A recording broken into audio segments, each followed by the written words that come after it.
apa kabar? Semoga Anda dalam kondisi sehat karena kini saatnya Anda menyimak berita Medan bersama saya Teatrika Putri. Sejumlah berita menarik akan kami sajikan untuk Anda. Berikut 3 berita utama hari ini. Sungai Blumai di kawasan Batangkuis, Kabupaten Deli Serdang meluap. Ratusan rumah terendam banjir.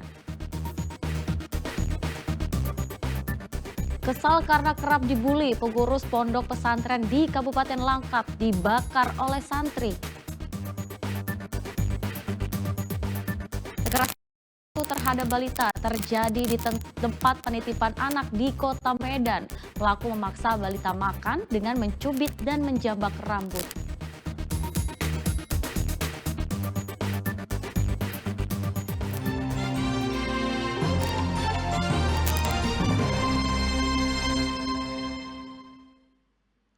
Kita awali informasi pertama, Sungai Blumai di kawasan Batangkuis, Kabupaten Deli Serdang meluap usai diguyur hujan dari pagi hingga sore.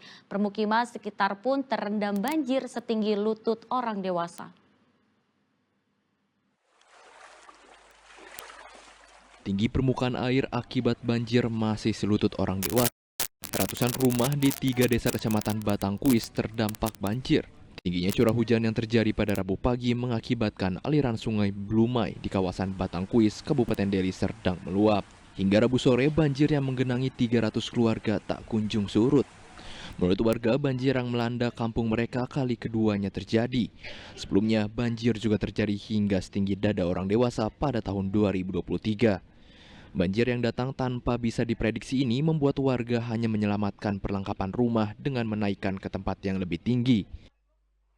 Karena ini sebabnya pintu kelep ini. Karena pintu kelep terbuka dia masuk air sungai. Gitu, udah 2 kali ini. Jadi kami pun resah juga lah. Kain-kain di atas naikkan semua karena kemarin udah terjadinya udah pernah seperti ini. Jadi kami naikkan kain-kain di rumah.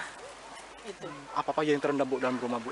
Baju semua lah, baju apa namanya lemari-lemari, spring bed. Nanti kami udah siapkan naikkan ke atas karena udah terjadi 2 kali ini. Maunya ya jangan kayak gini lagi lah. Apa harap? Yanti, salah satu korban banjir, menyebutkan air yang datang tiba-tiba pada Rabu pagi tadi mengakibatkan tembok belakang rumah mereka jebol. Semua nggak ada lagi membantu, jebol tembok di belakang semua udah jebol, nggak bisa dipakai. Sudah ada upaya pemerintah Bu untuk Belum ada. Baju satu lemari hanyut. apa aja barang yang terendam dalam rumah Bu? Semua terendam, semua tempat tidur, lemari semua udah habis itu. Nggak ada yang selamat lagi. Karena datangnya tiba-tiba, nggak bisa dibagi itu. Dan antisipasi dia. Pecahnya itu kayak air bah itu tumbak apa gitu. Peristiwa banjir ini dipicu dengan derasnya aliran sungai yang mengakibatkan bentengan di aliran persawahan jebol. Dari curah hujan dan luapan sungai Blumai itu meluap ke areal parit persawahan yang mengakibatkan bentengan jebol di areal persawahan dan berdampak kepada genangan terutama di Dusun 5B, Desa Tumpatan Ibung, Kecamatan Batangkuis. Informasi yang kami dapatkan dari Bapak Kepala Desa itu sekitar 300 kakek yang terdampak. Yang terdampak ketinggian air 40-70 cm. Berdasarkan dari data sementara pihak Kecamatan Batangkuis, sebanyak 300 keluarga yang terdampak banjir. Kini 50 keluarga terpaksa menjadikan musola sebagai tempat mengungsi mereka. Tidur di musola jadi pilihan karena belum adanya tenda posko pengungsian di 3 desa yang terdampak banjir. Pihak BPBD daerah Kabupaten Deli Serdang menegaskan masih menunggu tenda dari Dinas Sosial. Mengungsi saat ini mengungsi di masjid dekat perumahan korban terdampak sembari menunggu tenda sama dapur umum dari Dinas Sosial. Oke. Untuk posko Bang? Posko masih menunggu ya? Posko masih menunggu Pak. Untuk mengantisipasi banjir yang selalu terjadi di setiap musim penghujan tiba, warga berharap pemerintah agar membuat aliran drainase besar di dekat permukiman mereka, agar luapan air sungai bisa terminimalisir. Muhammad Hamdani melaporkan dari Deli Serdang. Sementara sejumlah warga yang terdampak banjir di Kecamatan Batangkuis, Kabupaten Deli Serdang mulai terserang penyakit diare, gatal-gatal, dan demam. Berdasarkan data BPBD, terdapat 300 keluarga yang terdampak banjir.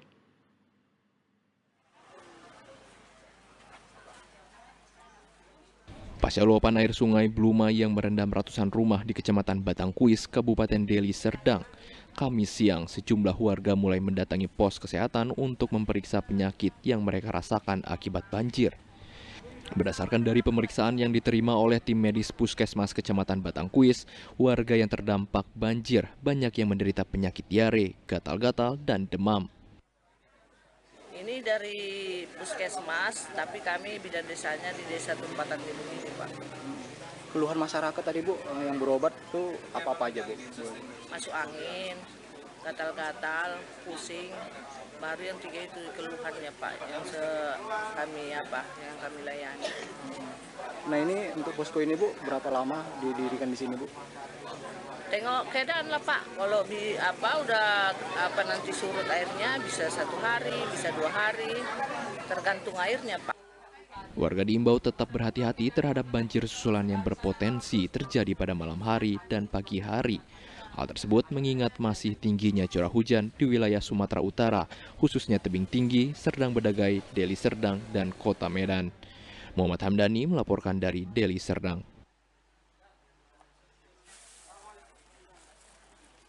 Kita ke informasi berikutnya, ribuan rumah di 4 kecamatan terkena dampak meluapnya Sungai Padang di Kota Tebing Tinggi. Proses belajar mengajar di sekolah yang terdampak banjir diliburkan untuk sementara waktu.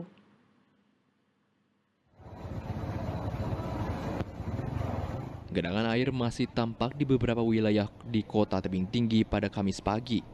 Hujan deras yang terjadi Selasa malam membuat Sungai Padang di Kota Tebing Tinggi meluap.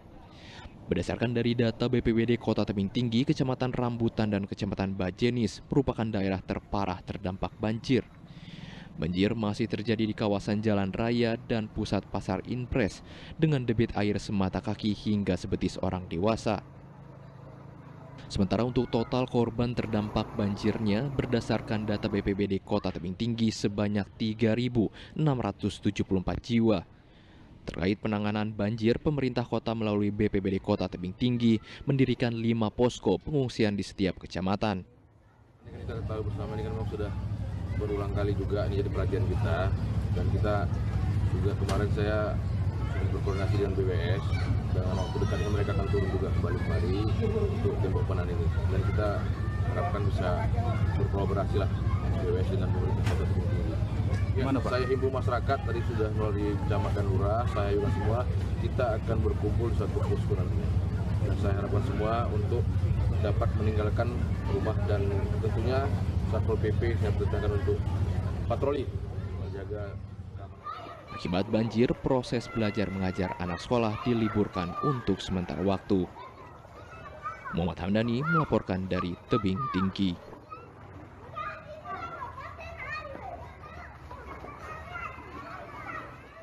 Ya, kita beralih ke informasi selanjutnya. Pengurus pondok pesantren di Kabupaten Langkat menjadi korban pembakaran oleh santri.